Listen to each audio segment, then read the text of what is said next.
Some innovations and inventions have a lasting impact on the way that people think, communicate, and relate to each other. Sometimes something so big comes along that it changes life as we know it. You might remember when we had this instead of this, or this instead of this. Take a minute and think about how the MP3, cell phone, and other devices have changed society.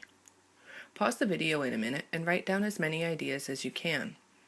How have new technologies altered our culture and the way we behave and relate to each other? Try to think of both positives and negatives. The effects of computer technology have been profound, but although you may only think of media such as these when you think of technology, technology has actually been changing humanity since long before the microchip was invented. In fact, it's arguable that an invention 6 centuries ago transformed the world more than anything else ever has. Johannes Gutenberg's 15th century invention of movable type meant that most codices were produced via the printing press rather than being handwritten. The move from manuscript codex to print codex led to drastic reformations of education, religion, science, politics, and much more.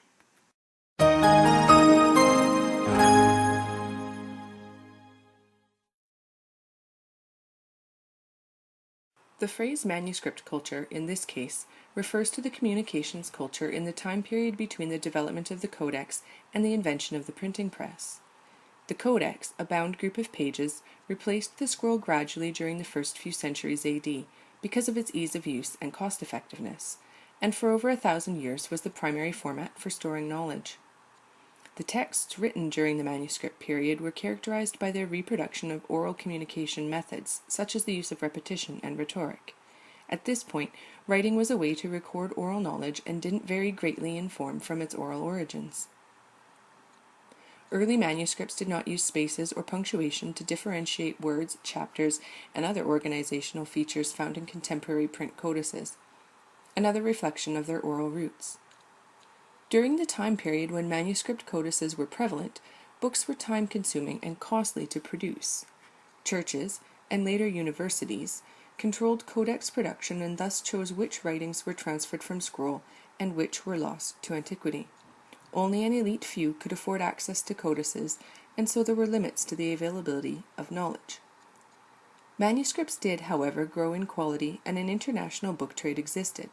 Monks, booksellers, and collectors carried books between locations, copying and attempting to maintain standard content. Some large libraries existed, and scribes worked to meet the demand for more copies. However, when the Western world was introduced to print in 1455, print quickly replaced the manuscript. A variety of cultural factors led to the quick adoption of print. The early presses were powered by many different forces which had been incubating in the age of scribes. In the years preceding the press, European countries established international trade, learning and sharing knowledge of paper manufacturing, metalcraft, oil-based ink production, and other requisite trades. This knowledge allowed Gutenberg's idea of movable type to be used to its best advantage. Furthermore, the alphabet had been standardized and lent itself well to printing, as it may not have done previously. Another factor which readied the populace to accept print was the plague. It had been particularly devastating in the close quarters of monasteries, and there was a shortage of monks to act as manuscript scribes. Ironically, the plague had left its survivors wealthier due to inheritances and available livelihoods, and so there was a market for the books created by the press. At the same time as the plague shortened the supply of new manuscript copies and increased the market for them, political disturbances destroyed many existing manuscripts and increased public concern about the difficulty replacing them. Manuscripts deemed heretical by the church had been burned, others were lost in war. There was a need for improved production of books, and there was a supply of knowledge and materials to create them. Gutenberg's movable type provided the final link. By 1470, a printed Bible in France cost only 1/6 of what a manuscript Bible did, and prices were falling. By 1480, there were over 100 presses in Western Europe, and by 1500, over 6 million printed books existed. Print culture had arrived.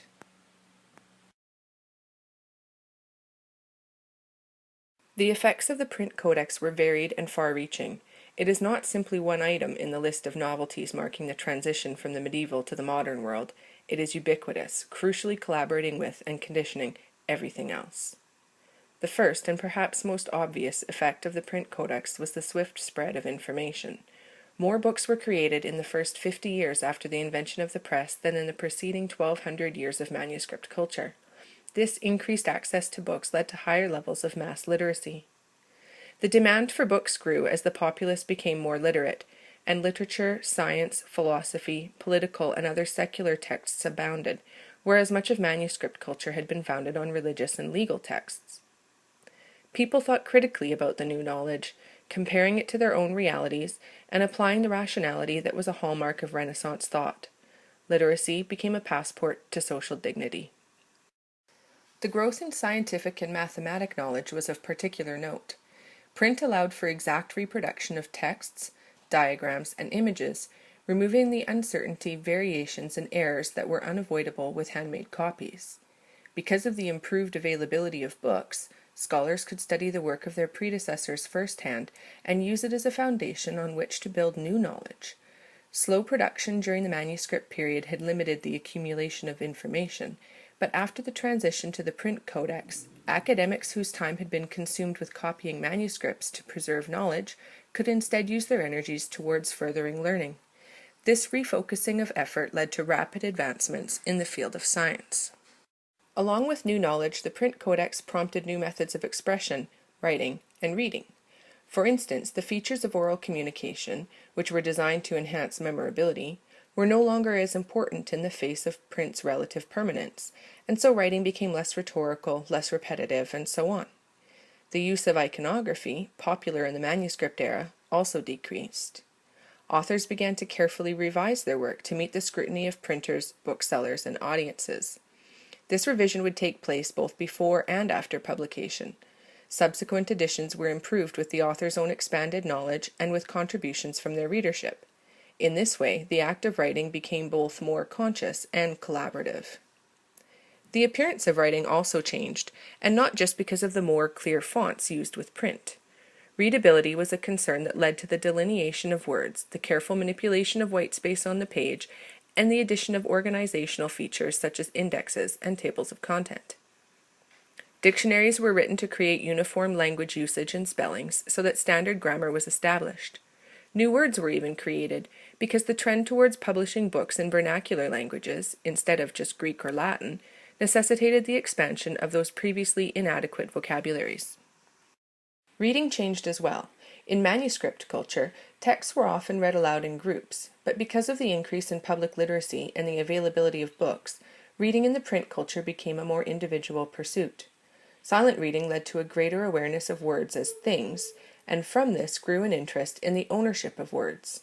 Concepts like plagiarism, copyright, and originality took on an importance that was foreign to manuscript culture.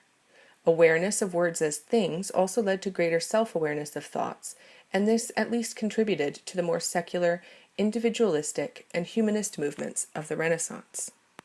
The longevity or fixity of print had another effect beyond the awareness of words and ideas as things. Print allowed traditions and cultural history to be fixed upon the page and released people from the repetition of those traditions.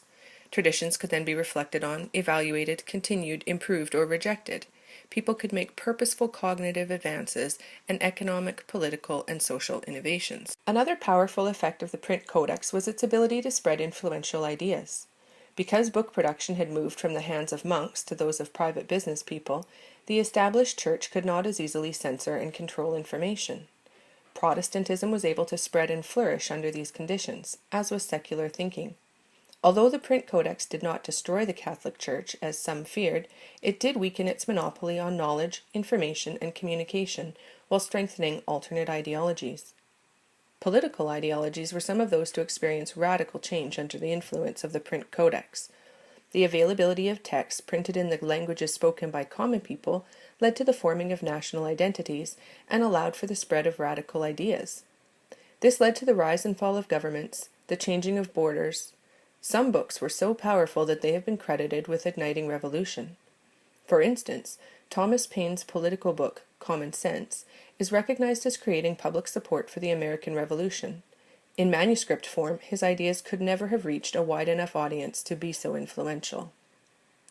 The transition from manuscript to print codex clearly did much more than provide convenience and affordability. The new technology changed the way people thought and communicated with each other. It reformed the very fabric of society and reverberated through many cultures and countries.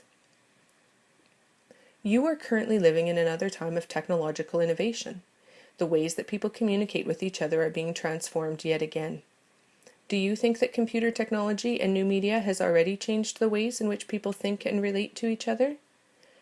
How has computer technology changed the way we read? Will computers replace the codex? What other changes might we expect to experience with the transition from print to electronic media?